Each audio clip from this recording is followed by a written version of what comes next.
আবার অনশন শুরু হতে চলছে শ্রীধাম ঠাকুরনগরে। আমি জয় মিত্র বলছি। 2003 সালের নাগরিকত্ব আইন আমাদের উদ্বাস্তুদের পক্ষে একটি কালো আইন।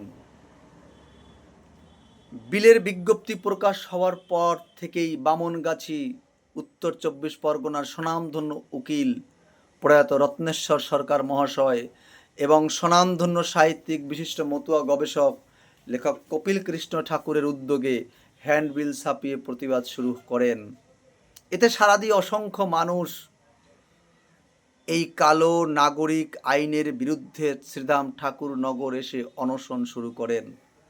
আজকে ঠাকুরনগর অনশন শুরু হচ্ছে শুনতে পেয়ে, জানতে পেরে যারা সেই সময় এই কালো কানুনের বিরুদ্ধে অনশন করেছিলেন তাদের প্রত্যেকে আমি শ্রদ্ধা জানাই, প্রণাম জানাই। তারা চেষ্টা করেছিলেন এই আইন প্রত্যাহার করে নিঃশর্তভাবে ওপার বাংলা থেকে যারা এসেছেন তাদেরকে নাগরিকত্ব দেওয়া হোক।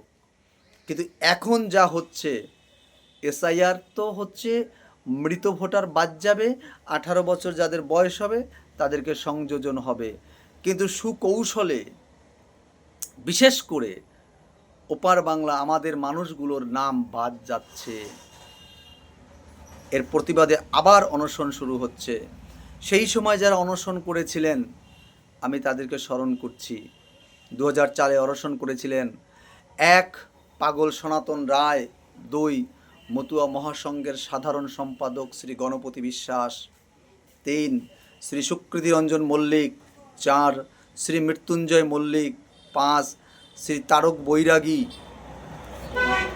তারাপদ বৈরাগী, 5 শ্রী তারাপদ বৈরাগী, 6 শ্রী সুমন্ত বিশ্বাস, 7 শ্রী জগদীশ চন্দ্র বিশ্বাস, 8 শ্রী সুনীল মণ্ডল, 9 শ্রী সুনীল মজুমদার, 10 শ্রী সমীর কীর্তনিয়া, 11 শ্রী বিনয় রায়, 12 শ্রী সুশান্ত মালাকার, 13 শ্রী মনীন্দ্রনাথ মিস্ত্রি, 14 শ্রী প্রফুল্ল শিকদার, 15 শ্রী হরিপদ মণ্ডল, 16 কল্যাণী ঠাকুর, 17 শ্রীমতী ময়নামতি ঠাকুর, 18 শ্রী গোলক বিশ্বাস, 19 শ্রী রবীন্দ্রনাথ নায়েক, 20 শ্রী প্রমথরঞ্জন রায় এবং 21 শ্রী নির্মলচন্দ্র বিশ্বাস।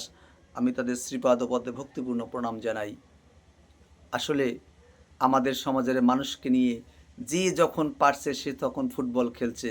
আসুন আমরা সবাই মিলে এই খেলা বন্ধ করি, একত্রিত হয়ে আমরা সঠিকভাবে আন্দোলন করে আমাদের নাম, আমাদের মানুষের নাম যাতে বাদ না যায় তার ব্যবস্থা করব। জয় হরিচাঁদ, জয় গুরুচাঁদ।